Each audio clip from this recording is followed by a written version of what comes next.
Hola, benvinguts a tots, benvingudes a totes a una nova emissió del programa Converses al Cercle, en aquest cas el número 15. Avui continuem amb la ronda d'entrevistes amb representants d'entitats i associacions professionals en la que intentarem recollir el paper de la dona en els diferents àmbits professionals i les seves problemàtiques específiques. Avui tenim amb nosaltres la Carme Saix, presidenta de l'Associació Professional de Gestors Culturals de Catalunya. Benvinguda, Carme, i gràcies per acompanyar-nos. Gràcies per convidar-me. Bona tarda. Bona tarda. Doncs, en primer lloc, Carme, ens agradaria que ens expliquessis una miqueta què professionals representa la teva entitat. Què és un gestor cultural?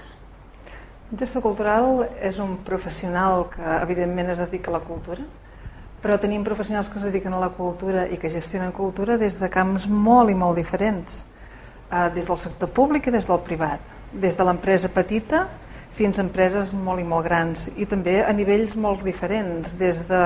Es pot sentir gestor cultural un nivell administratiu qualificat amb unes destreses tècniques específiques del camp de la cultura, com un alt directiu.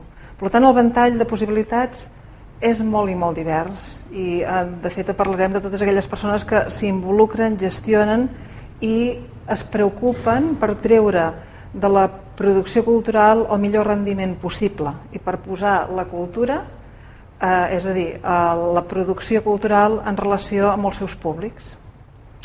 A veure, explica'ns una miqueta més quina és l'activitat del gestor cultural en concret. Dius que actuen en diferents àmbits. Quins són aquests àmbits d'actuació perquè entenem millor quina és la seva tasca? A veure, des del sector de literatura, que teníem tot el món de l'edició, que vol dir des de dissenyar línies editorials, fer la tria de llibres, o sigui, un editor es pot sentir perfectament gestor cultural, decidir quines fires fa, quina comercialització del producte comporta, des de directors de teatre. Clar, els més coneguts i reconeguts gestors culturals són en l'àmbit de la direcció, serien directors de teatre, però també tècnics de teatre o tècnics de comunicació, que són els que vendran les programacions. El mateix en el camp de la música, de les arts visuals. Hi ha tots els tècnics de cultura dels municipis que són absolutament polivalents, polifacètics i en diem tot terrenys, no? Perquè acaben fent des de les festes populars a les desfilades de capgrossos, els cicles de conferències o a gestionar un festival. Per tant, pot haver-hi perfils molt polivalents i d'altres molt especialitzats. Però són feines que van des d'això, des de feines directives, gent del màrqueting, gent de la comunicació, perfils més administratius o de programació, que són els que dissenyen i trien quines coses s'oferiran als públics. Estan sortint perfils nous i molt interessants, com poden ser aquest mateix, el de gestió de públics, perquè s'ha detectat, per exemple, que una de les problemàtiques que té la cultura és la dificultat d'accés a molts públics i que s'ha de treballar d'una forma molt especialitzada i professional. Per tant, està sortint un professional de la gestió cultural molt específic en aquest camp. O un altre sector novedós seria el de la captació de recursos, buscar els mecenatges, que seria tot el que en diem el fundraising, que l'altre dia en vàrem parlar amb vosaltres, i aquestes noves línies de comunicació, o sigui, el desplegar tot el que és la comunicació 2.0, que requereix també una especialització, una dedicació que des dels altres àmbits de la gestió cultural no es podrien assolir. Per tant, quan tenim un equipament cultural trobarem que hi ha diversos tipus de gestors culturals, des de cobrint gairebé tota la piràmide. Molt bé, Carme, doncs si et sembla donarem pas a la publicitat uns segonets i tornem de seguida. Molt bé, fins ara. Fins ara. En momentos como este, entiendo a mi padre cuando quería pasar más tiempo conmigo. En La Caixa seguimos creyendo que estar a tu lado nos llevará muy lejos. Ayer, hoy y siempre. Nuestros valores no cambian. La Caixa, tú eres la estrella.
fer que les coses siguin possibles. Això és Actitud Blava. Endesa, llum, gas, persones. Bé, doncs ja hem tornat, això passa de seguida. Continuem amb la Carme Saix, presidenta de l'Associació Professional de Gestors Culturals de Catalunya. Carme, quina és la participació de dones en el vostre col·lectiu? Molt alta, és una professió molt femenina i cada vegada ho és més. Veiem que a mesura que anem prospectant en les capes més joves dels nostres professionals, hi ha més presència de dones. I així com podem dir que és una professió amb una base molt àmplia femenina, que supera el 50%, tampoc és que sigui un percentatge molt i molt més elevat, però sí, és una mica més del 50%, ens trobem que, en canvi, parlant de piràmides, en les cúpules directives n'hi ha poques de dones. Cada vegada més, però n'hi ha poquetes. Per exemple, la nostra entitat, que és una entitat que considerem que és important, ja tenim 750 socis a tot Catalunya, tant de públic i de privat, doncs la junta directiva tenim el privilegi de ser dues senyores al davant, presidenta i vicepresidenta, i em sembla que també té un punt d'exemplar. I la composició de la junta és pràcticament del 50%, perquè de fet és nombre imparell, però s'ha intentat que hi hagi l'absoluta paritat. Però si veiem en els càrrecs directius de les empreses públiques i dels organismes públics i de l'administració pública, en la direcció cultural no hi ha gaire senyores. Vaja. O sigui que aleshores podem dir que la dona s'ha integrat en el vostre sector, no? Jo penso que s'ha integrat molt, però a l'hora d'assignar els més alts nivells directius i càrrecs decisoris, encara hi ha una tendència que homes escolleixen homes. És una apreciació que pots dir, la puc contrastar perquè si mires els organigrames això es veu. Evidentment. Sí. On es contempla la figura del gestor o la gestora cultural en els diferents estaments públics exactament? Parlant de com es contempla, me surt ara una notícia que és gairebé primícia, que és que aquesta professió, no només des de Catalunya, la nostra entitat, l'Associació de Gestors Professionals de Catalunya, està integrada en una federació espanyola de gestió cultural que agafa associacions de tot Espanya, que són més de 20, i totes a l'unísono s'ha lluitat molt per aconseguir l'epígraf del gestor cultural, que se reconegués com a tal. Fins ara estaven dintre d'uns epígrafs més diversos, que fins i tot hi havia les professions de los toros i el circo. Me sembla que estava un epígraf altament curiós. I recentment, aquest mes o el mes passat, es va reconèixer aquest epígraf de gestor cultural, per tant ja som una professió amb un número propi. Aquests últims temps esteu a l'última, no? Perquè ara la vostra professió precisament és de plena actualitat per la polèmica que s'ha generat al voltant de l'imminent increment de l'IVA. Com afecta la vostra professió i què opines de tot això? És una situació altament preocupant. Ja ho era, perquè estaven molt tocats, s'han patit moltes retallades, tant en el sector públic, però també les empreses s'han vist afectades amb una disminució notable de contractacions. Les companyies de teatre o de música pateixen d'una menor contractació i a més una devaluació dels catxets que se'ls hi volen pagar, per tant hi ha un empobriment molt gran i una pèrdua de llocs de treball. Però de dir això, és un sector professional que té molt de vocacional, per tant és molt animós i se recrea a si mateix i és molt lluitador. Jo crec que forma part de l'ADN d'aquest ser professional i encara no es perdia de tot l'esperança. Aquí venia de que tots estàvem aspirant i desitjant que realment arribés aviat una llei de mecenatge que ens ajudés a poder buscar noves vies de finançament i sortida dels projectes, i de cop i volta ens ha arribat l'estocada gairebé que diuen que pot ser de mort, i segurament que lamentablement ho serà per molts, que és la pujada de l'IVA.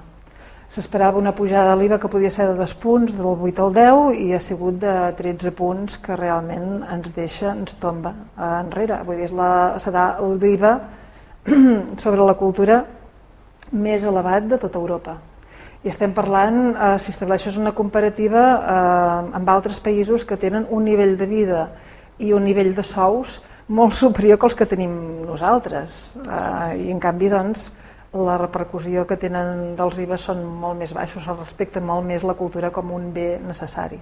Per això nosaltres reclamem i fem l'eslògan de que la cultura no és un luxe, perquè sembla que s'hagi posat un IVA de producte de luxe, considerem, i està reconegut d'aquesta manera, que la cultura és un dret i és una necessitat també, però si no la societat patirà un endarreriment. I a més, doncs, l'altre argument que sempre posem a favor és que és un motor econòmic, que genera, de vegades pensem només en els artistes i titiriteros, i no és això. Vull dir, hi ha una indústria a darrere que és molt potent. Estem parlant de la indústria del cine, no només dels actors. Estem parlant d'una indústria cinematogràfica que mouen molts milions d'euros. El mateix passarà en companyies, no només amb les companyies de teatre, sinó amb els mateixos teatres, les empreses que lloguen equipament escènic, que n'hi ha moltes, empreses de comunicació, de màrqueting. Hi ha un sector empresarial molt ampli al darrere de tot això que ara està sense l'aire. O sigui, estem en la sensació d'ofec i no sabem què fer. De moment, mobilitzar-nos. Sí, perquè de fet, clar, el que et comentaves potser és el desconeixement, no?, per part de la ciutadania, que hi ha tot aquest teixit productiu darrere i que afecta moltíssimes persones. O sigui que ja veurem aviam com es resol tot. I no és només el sector, penso jo, vull dir, també pot afectar indirectament o força directament, per exemple, un sector que és estratègic, que és el turisme. Si aquí encarim el producte cultural, se programarà menys, es posarà uns productes menys competitius, molt més elevats, les ofertes baixaran, es faran menys activitat i potser un turisme, aquell que desitgem, que és el turisme de qualitat, que és el turisme cultural, buscarà altres destins que tenen molta més vida. Ara mateix, per un promotor musical, fer un concert a Puigcerdà o a la banda francesa ho ha de tenir claríssim. El farà la banda francesa, perquè li sortirà molt més barat i tindrà més guanys. Aquí el gravamen apreta molt. Què s'estan proposant els teatres, els directors de festivals o d'auditoris? El gran dilema ara mateix que ha pujat tant l'IVA és si l'IVA se'l mengen ells o si el carreguen al públic. Però la situació real és que sense que hi hagués la problemàtica de l'IVA, l'adquisició d'entrades ja havia baixat moltíssim. S'estava intentant fer un altre tipus d'ofertes, 2x1, activar el mercat d'una altra manera, i ara és difícil. Ara com animes el mercat amb un IVA tan elevat? Carregar-se'l en el promotor és toc de mort, o sigui, no podran aguantar-ho. O sigui, és molt difícil, per tant, hem de fer entendre en el ministre Montoro que això no pot ser. Bueno, aviam si ho aconseguim. Aleshores, amb tota aquesta situació que ens estàs explicant, com veus el futur de la vostra professió? Ara una mica pessimista, tot i que jo soc una persona molt optimista, el que passa que també penso que ha de ser un cicle. O sigui, sí que és una professió que penso que té molta capacitat d'adaptació i que té la mentalitat de fer-ho.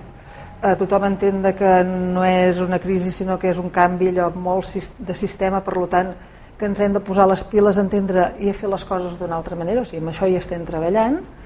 La cosa que faran falta més coses, no només la reconversió del sector, sinó que hi haurà d'haver-hi una ajuda per part dels governs de que les indústries, el sector productiu pugui caminar.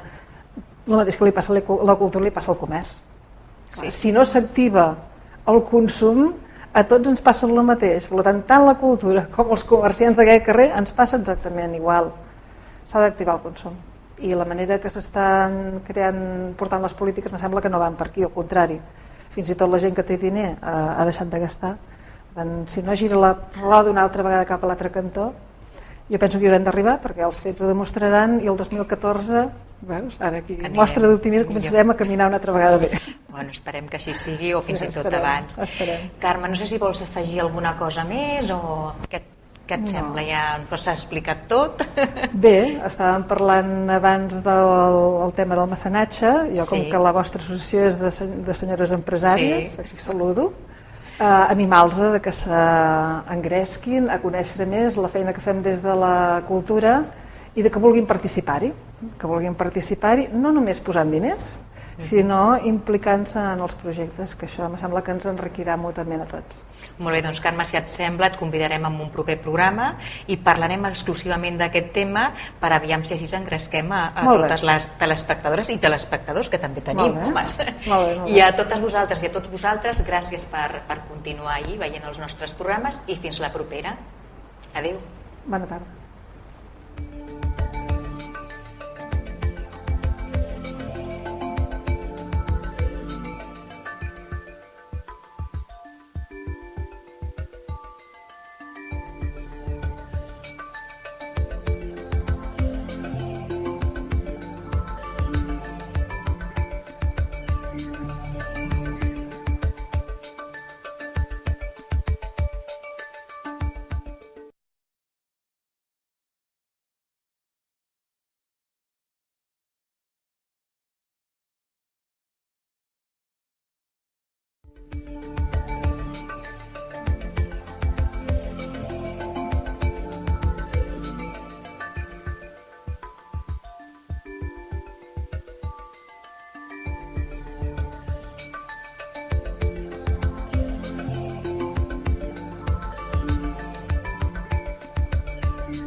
Hola, benvinguts a tots, benvingudes a totes a una nova emissió del programa Converses al Cercle.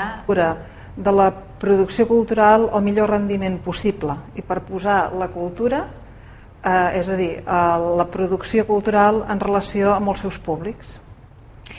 A veure, explica'ns una miqueta més quina és l'activitat del gestor cultural en concret. Dius que actuen en diferents àmbits. Quins són aquests àmbits d'actuació? Perquè entenem millor quina és la seva tasca. A veure, des del sector de literatura, que teníem tot el món de l'edició, que vol dir des de dissenyar línies editorials, fer la tria de llibres, o sigui, un editor es pot sentir perfectament en gestor cultural, decidir quines fires fa, quina comercialització del producte comporta, des de directors de teatre. Clar, els més coneguts i reconeguts gestors culturals són en l'àmbit de la direcció, serien directors de teatre, però també tècnics de teatre o tècnics de comunicació, que són els que vendran les programacions. El mateix en el camp de la música, de les arts visuals. Hi ha tots els tècnics de cultura dels municipis que són absolutament polivalents, polifacètics i en diem tot terrenys, no? Perquè acaben fent des de les festes populars a les desfilades de capgrossos, els cicles de conferència. Evidentment es dedica a la cultura, però tenim professionals que es dediquen a la cultura i que gestionen cultura des de camps molt i molt diferents, des del sector públic i des del privat, des de l'empresa petita fins a empreses molt i molt grans i també a nivells molt diferents, des de es pot sentir gestor cultural un nivell administratiu qualificat amb unes destreses tècniques específiques del camp de la cultura com un alt directiu. Per tant, el ventall de possibilitats és molt i molt divers i de fet parlarem de totes aquelles persones que s'involucren, gestionen i es preocupen per treure. En aquest cas el número 15. Avui continuem amb la ronda d'entrevistes amb representants d'entitats i associacions professionals en la que intentarem recollir el paper de la dona en els diferents àmbits professionals i les seves problemàtiques específiques. Avui tenim amb nosaltres la Carme Saix, presidenta de l'Associació Professional de Gestors Culturals de Catalunya. Benvinguda, Carme, i gràcies per acompanyar-nos. Gràcies per convidar-me. Bona tarda. Bona tarda. Doncs, en primer lloc, Carme, ens agradaria que ens expliquessis una miqueta què professionals representa la teva entitat. Què és un gestor cultural? Un gestor cultural és un professional que